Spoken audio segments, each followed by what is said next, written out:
Hello everyone, how are you? कैसे हैं आप सभी लोग? आई होप आप सब लोग अच्छे होंगे, मस्त होंगे, फंटास्टिक होंगे।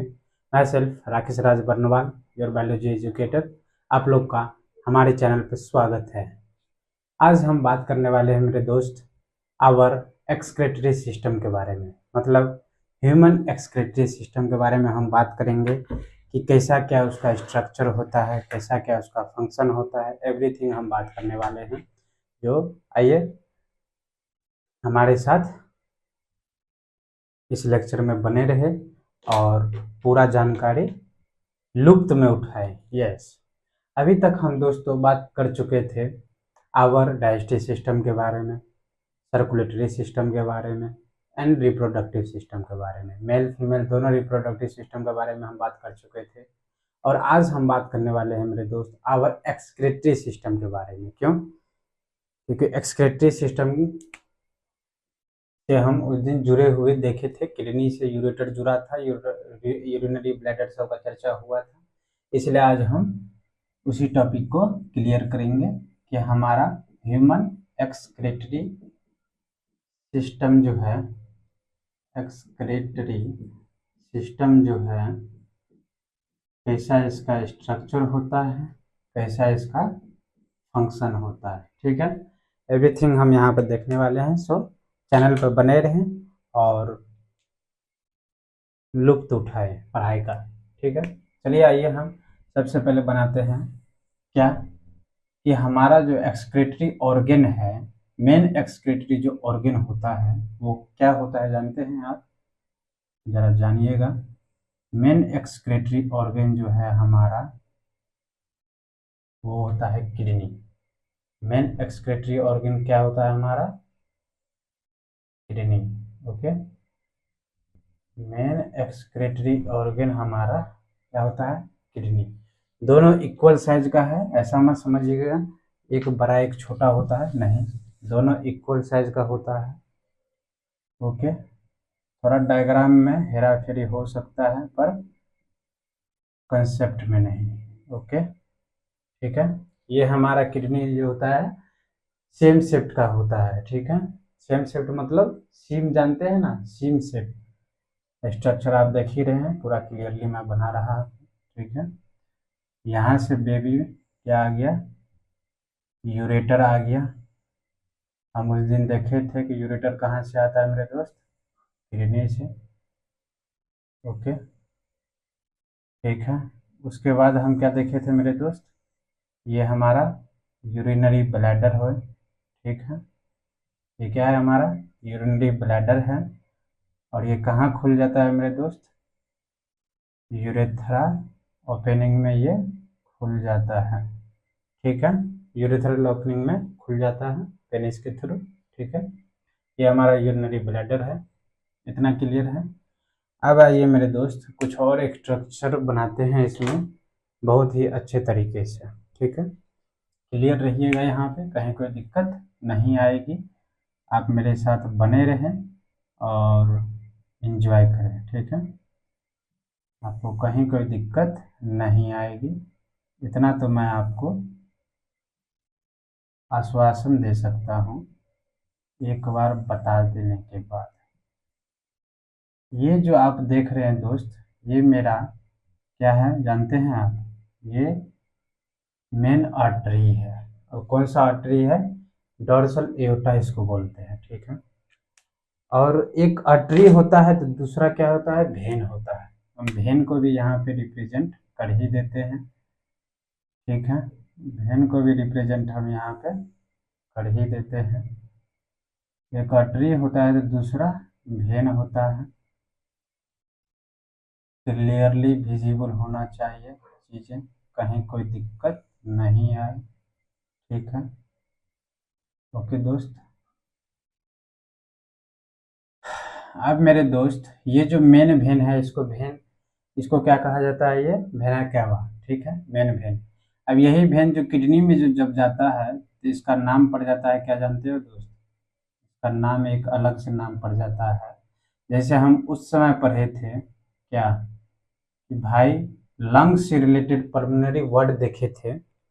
पल्मोनरी वर्ड जो होता है वो किससे रिलेटेड होता है? लंग्स से। सेम एज यहाँ पर जो किडनी से रिलेटेड वर्ड यूज होगा उसको हम रेनल वर्ड यूज करेंगे, रेनल वर्ड। ठीक है, इतना क्लियर है मेरे दोस्त? कौन सा वर्ड यूज करेंगे? Renal word. ठीक है, रेनल वर्ड यूज करेंगे मेरे दोस्त किडनी के लिए।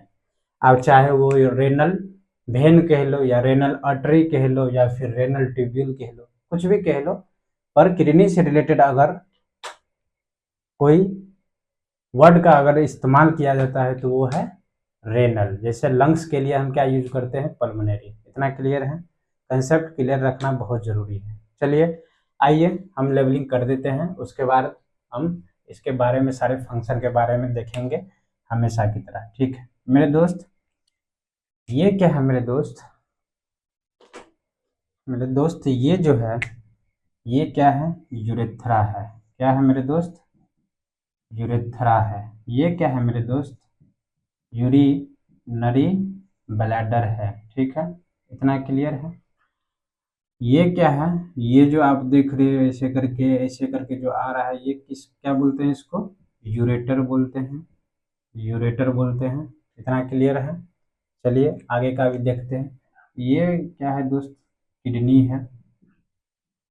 ठीक है, और ये यूरेटर तो दिखाई दिए, दोनों तरफ यूरेटर होते हैं। ठीक है, और मेन वेन का भी नाम लिख देता हूँ। ठीक है, और सबसे पहली बात इसका मैं थी बात कर देता हूँ, कौन लेफ्ट किडनी है कौन राइट किडनी है। दोस्त देखो, ये जो किडनी है मैं ऐसे खड़ा हूँ। ठीक है, ये हमारा लेफ्ट साइड, ये हमारा राइट साइड। ठीक है, अगर इधर जो भी चीज होगा वो लेफ्ट होगा, इधर जो भी चीज होगा वो राइट होगा। क्लियर है? तो दोस्त सबसे पहली बात मैं बता रहा हूँ, ये जो किडनी जो होता है हमारा, ये रीढ़ हड्डी जो देख रहे हो, स्पाइनल कॉर्ड, ये जो वर्टेब्रल कॉलम जो देख रहे हो, रीढ़ की हड्डी, ये इसी के बगल में जस्ट आजू बाजू होते हैं। ठीक है, यही हमारा किडनी होता है। ठीक है, यहाँ लोकेटेड होता है पीछे की तरफ। ठीक है, और दूसरी बात तो ये लेफ्ट किडनी हो गया और ये राइट किडनी हो गया, ये लेफ्ट किडनी हो गया, ये राइट किडनी हो गया। ये लेफ्ट राइट मैं क्यों बोल रहा हूँ? क्यों? क्योंकि मेरे दोस्त ये जो आप जो इसको मैंने अभी क्या बोला था, ये है डोर्सल एओर्टा, मेन आर्टरी, जो जिसको नाम हम बोलते हैं मेन आर्टरी बॉडी का, जो डोर्सल एओर्टा है। और ये जो है मेरे दोस्त ये क्या है? ये भेना है, भेना कैवा है, इसको क्या बोलते हैं? भेना कैवा। और ये बॉडी के निचले हिस्से में है तो ये इंफीरियर है, जो ऊपर होता तो वो सुपीरियर वेना केवा होता है, ये लोअर पोर्शन में है तो इसको हम इंफीरियर वेना केवा कहेंगे। ठीक है, और मेरे दोस्त जरा गौर से देखिएगा इसको। ओके, जरा गौर से देखिएगा, ये जो आप रेड कलर का जो देख रहे हैं डोर्सल एओर्टा से जो गया है रेड कलर का, इसको हम क्या बोलते हैं दोस्त? क्या बोलते हैं? जरा गौर से बोलिएगा, जरा गौर से बोलिए, क्या बोलते हैं इसको? इसको हम क्या बोलेंगे? ये लेफ्ट किडनी है, ये लेफ्ट है ना, ये कौन सा किडनी है? लेफ्ट किडनी है। ठीक है, तो ये कौन सा आर्टरी होगा? ये लेफ्ट, और कौन सा? लेफ्ट रेनल, ये रेनल आर्टरी है। लेफ्ट तो हम अथी के लिए लिखे हैं कि ये बाएं साइड का किडनी है तो बाएं साइड का रिप्रेजेंट कर रहे थे, लेफ्ट रेनल आर्टरी हो गया। सेम एज मेरे दोस्त, ये जो ब्लू वाला जो आप देख रहे हो वेना केवा से जो जुड़ा हुआ है, इसको हम क्या बोलते हैं दोस्त? ये लेफ्ट रेनल वेन है। ठीक है, जो कि क्या करता है हमारे दोनों आर्टरी वेन का काम क्या है? ये हमारा ब्लड वेसल्स होता है जिसकी मदद से हमारा ब्लड फ्लो करता है। ठीक है, तो इसी के सब के थ्रू ब्लड हमारा कहा जाता है किडनी के अंदर जाता है। इसी किडनी के अंदर क्या होता है? हमारा ब्लड का फिल्ट्रेशन होता है, और फिल्ट्रेशन होके जो यूरिन जो होता है वो यूरिन फिल्ट्रेट होके कहाँ आ जाता है? यूरिनरी ब्लैडर में आ जाता है। फिर ये यूरिनरी ब्लैडर में स्टोर हो जाता है, और जब बहुत मात्रा में स्टोर हो जाता है तो हमारा नर्वस सिस्टम ये पर क्या करता है? ये सिग्नल भेजता है नर्वस सिस्टम के पास, और नर्वस सिस्टम एक्ट करता है और इसको फिर कॉन्ट्रैक्ट करता है, फिर ये बाहर की तरफ क्या हो जाता है? निकल जाता है, फिर ये रिलैक्स हो जाता है, फिर इसमें यूरिन आता है, फिर कंट्रैक्शन होता है, फिर यूरिन हमारा बाहर बॉडी से बाहर हो जाता है। ठीक है, इतना क्लियर है? इसका मतलब मेरे दोस्त फिल्ट्रेशन जो हुआ कहाँ हुआ? किडनी के अंदर हुआ। ठीक है, और वो फिल्ट्रेट यूरेटर से पास होकर यूरिनरी ब्लैडर पहुंचा। इसका मतलब इस किडनी में कुछ तो स्ट्रक्चर होते होंगे जो कि ये फिल्ट्रेशन का काम करती है। यस मेरे दोस्त, स्ट्रक्चर होते हैं, जरूर होते हैं, क्यों नहीं होंगे। तो वो जरा मैं स्ट्रक्चर एक रफली बना के दिखा देता हूँ, ठीक है। ज़्यादा कुछ खास बनाऊंगा नहीं, रफली समझाने के लिए, मैं आपको समझाने के लिए। ट्रायंगुलर शेप का स्ट्रक्चर होता है और इसी में, और ये रेनल पेल्विस होता है, ठीक है, रेनल पेल्विस होता है, ठीक है। और इसी में हमारा क्या होता है, जो किडनी का जो फिल्ट्रेशन करता है वो यूनिट यहीं पे प्रेजेंट होता है। वो कौन? नेफ्रॉन। यस, नेफ्रॉन जो होता है वो हमारे किडनी के अंदर पाया जाता है। और इस किडनी का भी दो पार्ट होता है, और आउटर जो होता है वो कॉर्टेक्स होता है, और इनर जो होता है वो मेडुला होता है, ठीक है दोस्त। आउटर जो होता है वो कॉर्टेक्स होता है, इनर मेडुला, दो पार्ट होता है किडनी का भी, ठीक है। इसी पार्ट में, मेडुलरी पार्ट में हमारा मेनली क्या होता है, नेफ्रॉन होता है, ठीक है। बस थोड़ा थोड़ा बहुत कॉर्टेक्स में भी होता है, ऐसा नहीं है, कॉर्टिकल दोनों ऐसे करके ही होते हैं। और इसी में क्या पाया जाता है, एक तरह से मैं यहाँ पर ऐसे ऐसे करके दिखा रहा हूँ दोस्त।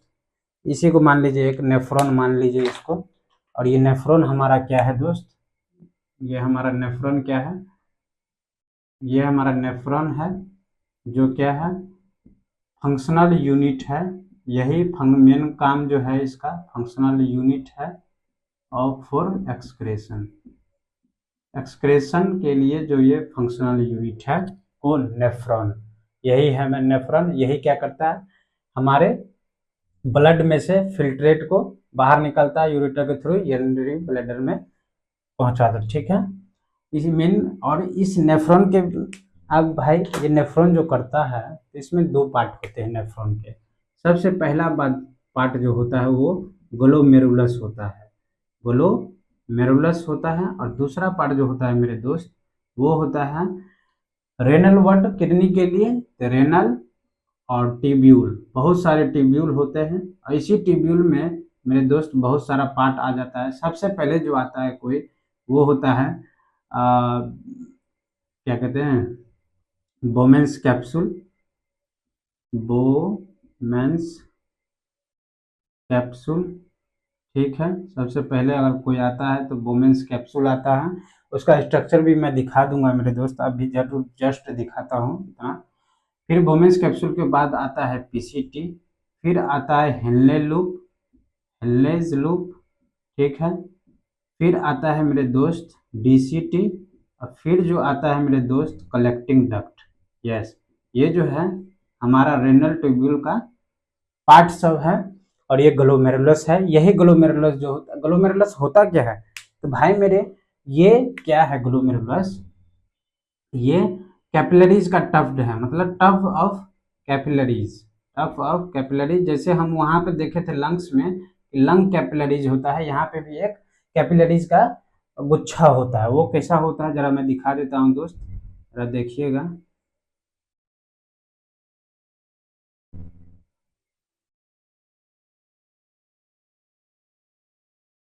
ठीक है। ऐसा ही होता है मेरे दोस्त, यही है ग्लोमेरुलस, जो इसका टॉप टॉप कैपिलरीज देख रहे हैं, कितना सारा कैपिलरीज है, बहुत सारा कैपिलरीज होता है। ये मेन, इसी से मेन ब्लड आता है। ये हो गया इफरेंट आर्ट्रियल, और इससे ब्लड फिर आगे चला जाता है। और यहाँ पर जो फिल्ट्रेशन होता है वो होता है ऐसे, जरा गौर से देखिएगा। यही हो गया बोमेंस कैप्सूल हो गया, ठीक है दोस्त। फिर जो आता है एक हेनलेज लूप आया, देख रहे हो, हेनलेज लूप आया। फिर जो आता है मेरे दोस्त कलेक्टिंग डक्ट हो गया, और ये फिर यूरेथ्रा के थ्रू, ये यूरेटर के थ्रू आगे बढ़ जाता है, ठीक है। चलिए इसी को लेवलिंग कर देते हैं हम। यही ग्लोमेरुलस हो गया मेरे दोस्त, ये ग्लोमेरुलस है। ये आप जो कप शेप जो देख रहे हैं, यही छन्ना की तरह काम करता है। बोमेंस कैप्सूल छन्ना होता है, ठीक है। चाहे छन्ना में जैसे हम चाय को छानते हैं, ठीक है, उसी तरह इसमें से ब्लड जाता है। इसको हम कहते हैं एफरेंट आर्ट्रियोल, ये एफरेंट आर्ट्रियोल से ब्लड जाता है। और ये जो बाहर जो ब्लड आ जाता है उसको इफरेंट आर्ट्रियोल बोला जाता है, ठीक है, आर्ट्रियोल। ठीक है, इतना क्लियर है।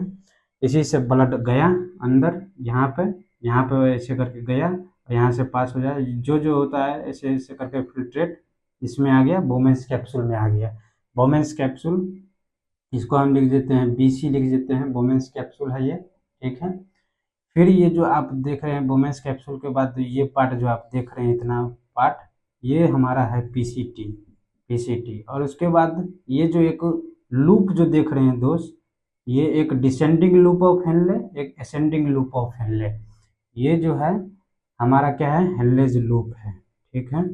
ये क्या है, हमारा हेनलेज लूप है, ठीक है। और ये दोस्त क्या है, DCT है। और ये क्या है, हमारा कलेक्टिंग डक्ट है। ये क्या है, हमारा कलेक्टिंग डक्ट है। इसी में यूरिन हमारा क्या होता है, कलेक्ट होता है और फिर जाके वो यूरेटर से पास होकर यूरिनरी ब्लैडर में क्या हो जाता है, स्टोर हो जाता है। इतना क्लियर है, कहीं कोई दिक्कत नहीं है, ठीक है। A to Z चीज मैं बता दिया कि बोमेंस कैप्सूल का काम क्या है। ये छन्ना की तरह काम करता है, कप से होता है, देख ही रहे हो। ऐसे ब्लड पास किया ये ग्लोमेरुलस के थ्रू, ग्लोमेरुलस क्या किया, उसको एक तरह से जो फिल्ट्रेट था वो एक तरह से उसको छन्ना की तरह छनवा दिया और फिर ये फिल्ट्रेट कहाँ चला गया, पीसीटी में। और सब जो भी जैसे इलेक्ट्रोलाइट होता है, वाटर होता है, जो भी चीज़ होता है, ये पीसीटी सब में एब्जॉर्ब जो होता है, पूरा बॉडी के लिए जो उपयोगी होता है, ये जो बोला चीज़ उसको क्या करता है, एब्जॉर्ब कर लेता है। फिर हेनलेज लूप, सब कुछ ये सब जो बनाया गया है एब्जॉर्वेशन के लिए बनाया गया है, एब्जॉर्प्शन के लिए बनाया गया है चीज़ों को, एब्जॉर्प्शन। जैसे वाटर का एब्जॉर्प्शन कर लो भाई, इलेक्ट्रोलाइट का, ताकि बॉडी में उस चीज़ का कमी ना हो। और ऊपर से जो, क्योंकि हमको निकालना क्या है, एक्सक्रेटरी वेस्ट निकालना है। वो एक्सक्रेटरी वेस्ट ये क्या होता है, नाइट्रोजिनस वेस्ट, जो कि हमारे बॉडी के लिए हार्मफुल होता है, तो उसको बाहर निकालना होता है। ओके, तो बस यही प्रोसेस है। बाकी जो यूजफुल चीज़ होता है वो हमारा बॉडी सोख लेता है, ऑब्जर्व कर लेता है, बाकी वेस्ट चीज़ बाहर निकाल देता है, खेल खत्म, पैसा आ जाए। ओके, यही काम है। अब चलिए, मैं तो इतना चीज़ बता ही दिया आपका, नेफ्रॉन का यही स्ट्रक्चर है दोस्त। नेफ्रॉन का स्ट्रक्चर भी मैं आपको अच्छा से बता ही दिया हूँ, क्लियर कट में, कहीं कोई दिक्कत नहीं है, ठीक है, इतना ठीक है। चलिए, नेफ्रॉन स्ट्रक्चर भी मैं आपको एक तरह से यहाँ बता ही दिया हूँ, अच्छे वे में बता दिया हूँ, डिटेल में, काफ़ी डिटेल में मैं बता दिया हूँ। ये जो होता है पीसीटी रेनल ट्यूब्यूल जो होता है, इसी में हमारा क्या होता है, ये एब्जॉर्प्शन होता है, किस किस का, वाटर एब्जॉर्प्शन होता है, वाटर का, इलेक्ट्रोलाइट का क्या होता है, एब्जॉर्प्शन होता है। बाकी जो वेस्ट मटेरियल है, वेस्ट नाइट्रोजनस वेस्ट है, वो बाहर की तरफ निकाल दिया जाता है, जो हमारे बॉडी के लिए हार्मफुल होता है। इतना क्लियर। तो दोस्त अब चर्चा चल रही है नाइट्रोजनस वेस्ट का, तो भाई क्यों ना हम नाइट्रोजनस वेस्ट के भी बारे में थोड़ा बहुत जान जाए। क्या हमारा नाइट्रोजनस वेस्ट आखिर क्या क्या होता है, क्या नहीं होता है, एवरीथिंग हम यहाँ जान लेते हैं, ठीक है दोस्त। नाइट्रोजनस वेस्ट के बारे में हम थोड़ा बहुत जान लेते हैं। थोड़ा स्पेस का कमी हो गया दोस्त, पर कोई बात नहीं, यहाँ स्पेस है तो यहीं देख लेते, क्योंकि उतना में तो होगा नहीं। नाइट्रोजनस वेस्ट के बारे में थोड़ा बहुत देख लेते हैं। नाइट्रोजनस वेस्ट दोस्तों, नाइट्रोजनस वेस्ट जो होता है वो 3 प्रकार का होता है। पहला एमोनिया नाइट्रोजनस वेस्ट है। दूसरा जो होता है दोस्त, क्या होता है वो, दूसरा जो होता है यूरिया होता है, ठीक है। और तीसरा जो होता है दोस्त, यूरिक एसिड होता है नाइट्रोजनस वेस्ट। ये 3 ही वेस्ट जो है डिफरेंट डिफरेंट एनिमल्स में एक्सक्रेटरी वेस्ट का काम करती है, ठीक है।